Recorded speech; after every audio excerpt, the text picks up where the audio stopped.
साथियों नमस्कार। सुभी क्लासेस के ऑनलाइन प्लेटफॉर्म पर आप सभी का पुनः स्वागत अभिनंदन है। जैसा कि पहले आपको सेल यानी कोशिका का परिचय पार्ट फर्स्ट मिल चुका है, आज कोशिका का पार्ट नंबर सेकंड लेकर के आया हूं, जिसमें आज हम कोशिका के संगठन के बारे में जानकारी प्राप्त करेंगे, जिसमें कि कोशिका भित्ति, कोशिका झिल्ली और जीव द्रव्य तीन प्रमुख संगठन हैं जिनके बारे में आज हम जानकारी प्राप्त करेंगे। तो सबसे पहले हम बात करने वाले हैं किसकी? कोशिका भित्ति की बात करने वाले हैं दोस्तों। किसकी बात करने वाले हैं? कोशिका भित्ति की बात करने वाले हैं। जो कोशिका के चारों ओर ये आवरण दिखाई दे रहा है, ये कोशिका भित्ति कहलाता है। कोशिका भित्ति दोस्तों केवल पादप कोशिका में पाई जाती है, जंतु कोशिका में अनुपस्थित होती है। जंतु कोशिका में इसकी उपस्थिति नहीं पाई जाती है। कोशिका भित्ति के तीन स्तर पाए जाते हैं, तीन स्तरों पर होती है, यानी बाह्य भित्ति, मध्य भित्ति और अंतः भित्ति। तीन स्तरों पर ये भित्तियां पाई जाती हैं। कोशिका भित्ति जो दोस्तों बनी होती है वो किसकी बनी होती है? तो कोशिका भित्ति सेलुलोज कोशिका भित्ति किसकी बनी होती है? तो कोशिका भित्ति बनी होती है सेलुलोज की। किसकी बनी होती है? सेलुलोज, हेमीसेलुलोज, सेलुलोज, पेक्टिन आदि कई पदार्थों की बनी हुई पाई जाती है। सेलुलोज, हेमीसेलुलोज, पेक्टिन आदि कई पदार्थों की कोशिका भित्ति बनी होती है। अगर हम कोशिका भित्ति को दोस्तों परिभाषित करते हैं तो कोशिका भित्ति जीव द्रव्य झिल्ली के बाहर पाई जाने वाली दृढ़ मृत संरचना होती है। कहां पाई जाती है? तो मींस कोशिका भित्ति जीव द्रव्य झिल्ली के बाहर। कहां पर? कोशिका भित्ति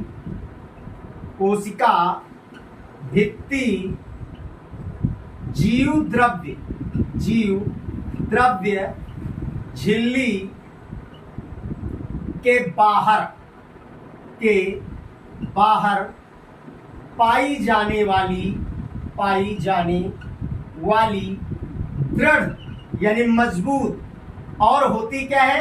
मृत जो संरचना पाई जाती है उसे हम क्या कहते हैं? उसे हम कहते हैं कोशिका भित्ति कहते हैं। क्या कहते हैं? कोशिका भित्ति। तो सबसे पहली मैंने बात बताई कि कोशिका भित्ति केवल जंतु कोशिका में, पादप कोशिका में पाई जाती है, जंतु कोशिका में अनुपस्थित होती है। सेलुलोज की बनी होती है, हेमीसेलुलोज की बनी होती है, पेक्टिन की बनी होती है। और जब हम कोशिका भित्ति को परिभाषित करते हैं तो कोशिका भित्ति जीव द्रव्य झिल्ली के बाहर पाई जाने वाली दृढ़ मृत संरचना होती है। जीव द्रव्य की अगर हम बात करें तो भी थोड़ी देर बाद बात करेंगे। अब ये तीन संरचनाएं जो पाई जाती हैं, उन संरचनाओं के बारे में हम सबसे पहले बात करते हैं। तो जो सबसे अंदर की परत होती है वो सेलुलोज और पेक्टिन की बनी होती है। किसकी बनी होती है? तो सेलुलोज प्लस पेक्टिन की बनी होती है। किसकी बनी होती है? सेलुलोज प्लस पेक्टिन की बनी होती है। जबकि सेलुलोज प्लस लिग्निन की द्वितीयक भित्ति बनी होती है। किसकी बनी होती है? सेलुलोज प्लस किसकी बनी होती है दोस्तों? लिग्निन की बनी होती है द्वितीयक भित्ति। और अंतरिम जो स्तर होता है वो कैल्शियम और मैग्नीशियम पेक्टेट से बना होता है। किससे बना होता है? कैल्शियम और मैग्नीशियम पेक्टेट। किसका? कैल्शियम और मैग्नीशियम पेक्टेट का बना होता है दोस्तों। तो मींस कहने का मतलब कोशिका भित्ति जो बाह्य आवरण होता है और कोशिका के कोशिकांगों को, जीव द्रव्य को, केंद्रक द्रव्य को, सभी को स्थायी रूप से क्या करता है? आबद्धित करता है, बांधे रखने का कार्य करता है। उसे हम कोशिका भित्ति कहते हैं, जो दृढ़ मृत आवरण होता है। उसके तीन भाग मैंने बताए। बाह्य भित्ति जो सबसे आंतरिक स्तर पर दिखाई देती है, सेलुलोज पेक्टिन की बनी होती है। मध्य भित्ति जो द्वितीयक स्तर होता है, सेलुलोज तथा लिग्निन से निर्मित होता है। और अंतः भित्ति कैल्शियम और मैग्नीशियम पेक्टेट की बनी होती है। कोशिका भित्ति की अगर हम बात करें, इसका कार्य क्या होता है? तो किसी कोशिका को यांत्रिक आधार, सुरक्षा एवं कोशिकाओं को जोड़ने का कार्य करता है। क्या कार्य करता है? अगर यहां पर मैं कार्य लिख दूं कि भित्ति के कार्य क्या होते हैं, तो यांत्रिक आधार, यानी किसी कोशिका को यांत्रिक आधार देने का कार्य किया जाता है। उसके अलावा कोशिका की सुरक्षा की जाती है। क्या की जाती है? कोशिका की सुरक्षा की जाती है दोस्तों।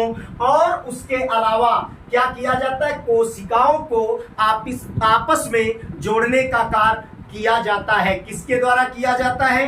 तो कोशिका भित्ति के द्वारा किया जाता है। कोशिका भित्ति, कोशिका के बाहर का मृत दृढ़ आवरण कोशिका भित्ति कहलाता है दोस्तों। उसके बाद मैंने बताया कि बनी किसकी होती है, तो सेलुलोज, हेमीसेलुलोज और पेक्टिन की बनी होती है।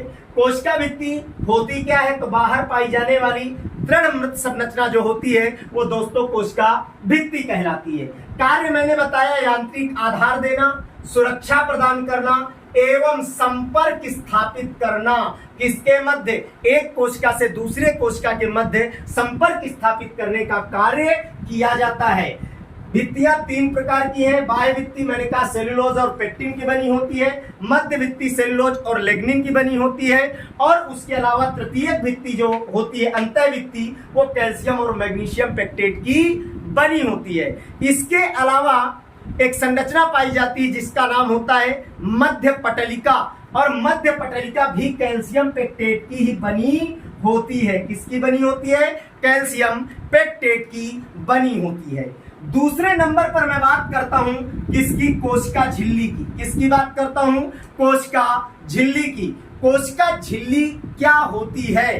कोशिका में जो ऐसी संरचना पाई जाती है जो जीव द्रव्य के चारों ओर विभेदी, पारगम, विद्युत आवेशित तथा चयनात्मक झिल्ली होती है, उसे कोशिका झिल्ली के नाम से जाना जाता है। फिर पुनः रिपीट करता हूं, कोशिकाओं में जीव द्रव्य के चारों ओर विभेदित, पारगम्य, विद्युत आवेशित तथा चयनात्मक झिल्ली को क्या कहा जाता है? कोशिका झिल्ली कहा जाता है। किसके चारों ओर कोशिका झिल्ली की बात करूं मैं, तो यहां पर लिखता हूं कोशिका झिल्ली। किसके चारों ओर? तो जीव द्रव्य के चारों। किसके चारों ओर? जीव द्रव्य के चारों ओर। किस प्रकार की संरचना होती है? पारगम्य संरचना होती है, विद्युत आवेशित होती है, विभेदी, पारगम्य, विद्युत आवेशित तथा चयनात्मक झिल्ली। कैसी? पारगम्य। उसके अलावा विद्युत आवेशित, विद्युत आवेशित चयनात्मक, चयनात्मक झिल्ली को क्या कहा जाता है? कोशिका झिल्ली कहा जाता है, जो जीव द्रव्य के चारों ओर होती है। जैसे मैंने बताया कि पादप कोशिका में कोशिका भित्ति पाई जाती है, तो केवल जंतु कोशिका में क्या पाई जाती है? झिल्ली पाई जाती है। किसमें पाई जाती है? मुख्यतः किसमें? जंतु कोशिका में। किसमें दोस्तों पाई जाती है झिल्ली? जंतु कोशिका में झिल्ली यानी सेल मेम्ब्रेन पाई जाती है। बनी किसकी होती है झिल्ली? तो जो झिल्ली आपकी बनी होती है वो बनी होती है प्रोटीन और लिपिड्स की बनी होती है। किसकी बनी होती है दोस्तों?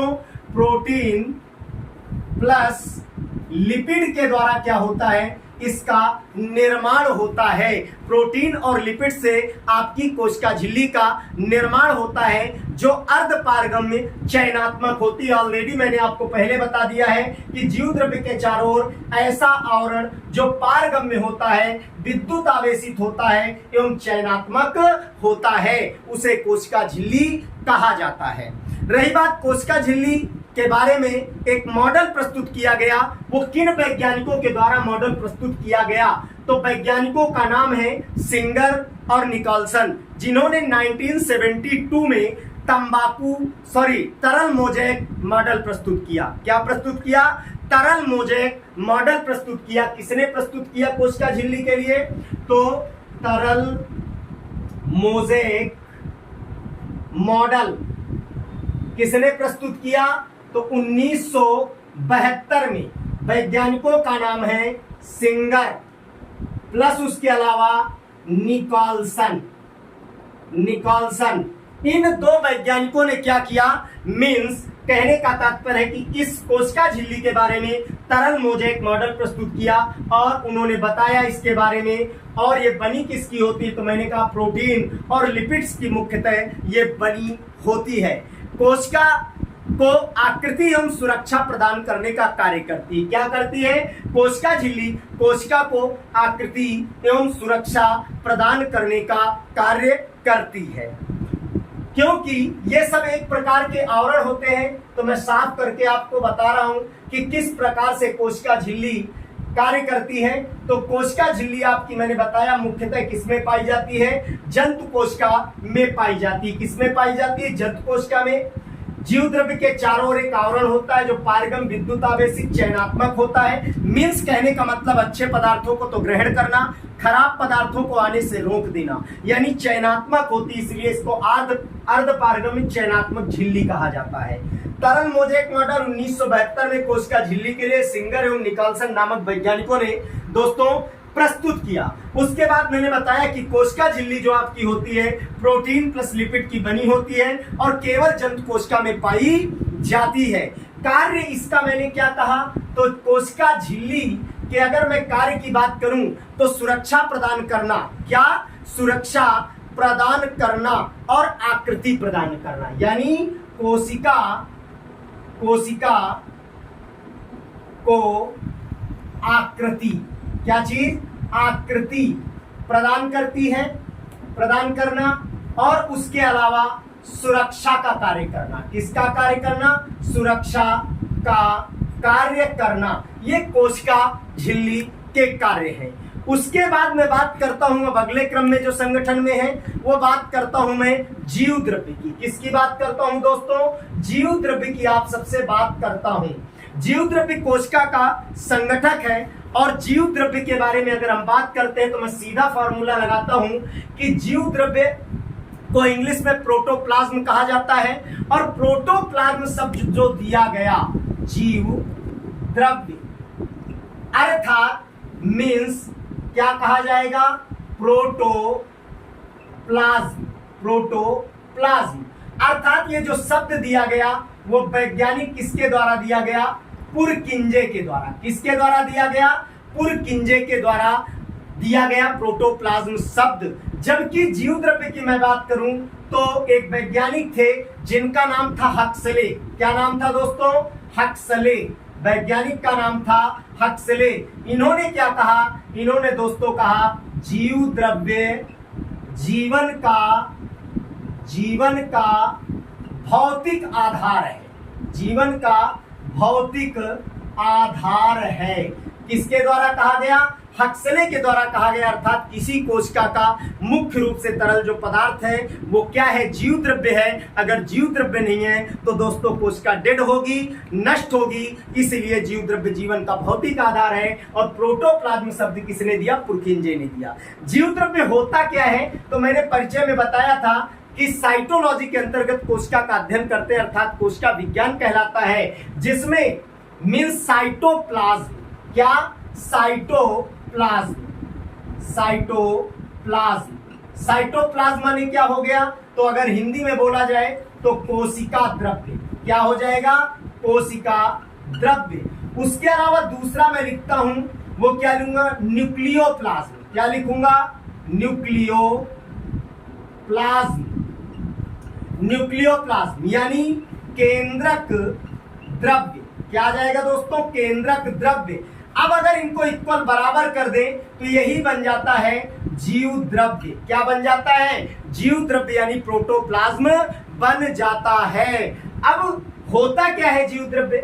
जीव द्रव्य किसे कहते हैं? तो जीव द्रव्य जो होता है मीन्स संगठक है। किसका?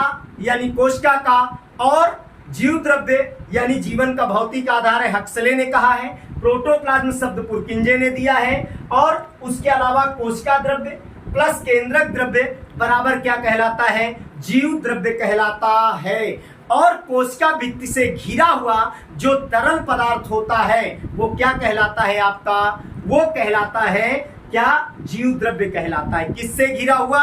कोशिका भित्ति से घिरा हुआ तरल पदार्थ, कोशिका भित्ति के अंदर संपूर्ण जीवित पदार्थ जो दोस्तों पाया जाता है वो कहलाता है जीव द्रव्य। दोनों तरीके से कह सकते हैं कि कोशिका भित्ति के अंदर संपूर्ण जीवित पदार्थ जो पाया जाता है जीव द्रव्य कहलाता है, या कह दे कोशिका भित्ति से घिरा हुआ जो तरल पदार्थ होता है वो दोस्तों क्या कहलाता है, जीव द्रव्य कहलाता है। ठीक है, उसके बाद होता क्या है, मीन्स कोलाइडी विलयन होता है जीव द्रव्य क्या होता है, कोलाइडी विलयन होता है। अब जीव द्रव्य के संगठन की बात करता हूं, पहले यहां लिख देता हूं, जीव द्रव्य क्या है, कोलाइडी विलयन है। क्या है, कोलाइडी विलयन होता है, कोलाइडी विलयन। उसके अलावा मैंने परिभाषा में कहा कि कोशिका भित्ति के अंदर संपूर्ण जीवित पदार्थ क्या कहलाता है, कोशिका भित्ति के अंदर संपूर्ण जीवित पदार्थ क्या कहलाता है आपका, तो जीव द्रव्य कहलाता है। क्या कहलाता है, जीव द्रव्य कहलाता है। अब जीव द्रव्य के संगठन की मैं बात करता हूं कि जीव द्रव्य का संगठन कैसा होता है। तो जीव द्रव्य में 70% क्या पाया जाता है, 70% के आसपास जल पाया जाता है। क्या पाया जाता है, जल पाया जाता है। उसके अलावा 30% दोस्तों अन्य पदार्थ पाए जाते हैं। अन्य पदार्थ का मतलब सीधा मैं कह दूं कि इधर लिख देता हूं कार्बनिक पदार्थ। क्या, कार्बनिक पदार्थ। दूसरी तरफ मैं लिख देता हूं अकार्बनिक पदार्थ, अकार्बनिक पदार्थ। यानी कहने का मतलब है ऑर्गेनिक, इनऑर्गेनिक। कार्बनिक पदार्थ की जब हम बात करते हैं तो कार्बनिक पदार्थ में क्या पाया जाता है, वसा, प्रोटीन, उसके अलावा कार्बोहाइड्रेट पाया जाता है। जबकि अकार्बनिक में क्या होता है आपका, कैल्शियम है, मैग्नीशियम है, पोटेशियम है आदि ऐसे पदार्थों का संगठन पाया जाता है। मीन्स कहने का तात्पर्य यह है कि मीन्स 70% आपका जल पाया जाता है और 30% में अन्य पदार्थ पाए जाते हैं, जिनमें कार्बनिक पदार्थ, अकार्बनिक पदार्थ पाए जाते हैं। कार्बनिक पदार्थ में वसा, प्रोटीन, कार्बोहाइड्रेट, उसके अलावा अकार्बनिक पदार्थ में कैल्शियम, मैग्नीशियम या पोटेशियम इत्यादि की उपस्थिति पाई जाती है। तो आज दोस्तों हमने कोशिका के संगठन के बारे में 3 चीजों के बारे में पढ़ा। एक तो हमने पढ़ा कोशिका भित्ति के बारे में, और दूसरा पढ़ा कोशिका झिल्ली के बारे में, और तीसरा पढ़ा जीव द्रव्य के बारे में। आने वाले वीडियोस में हम दोस्तों पढ़ेंगे कोशिका में पाए जाने वाले कोशिकांगों के बारे में दोस्तों। तो आप लोग चैनल से जुड़े, लाइक करें, सब्सक्राइब करें, शेयर करें। तब तक के लिए दोस्तों नमस्कार, धन्यवाद।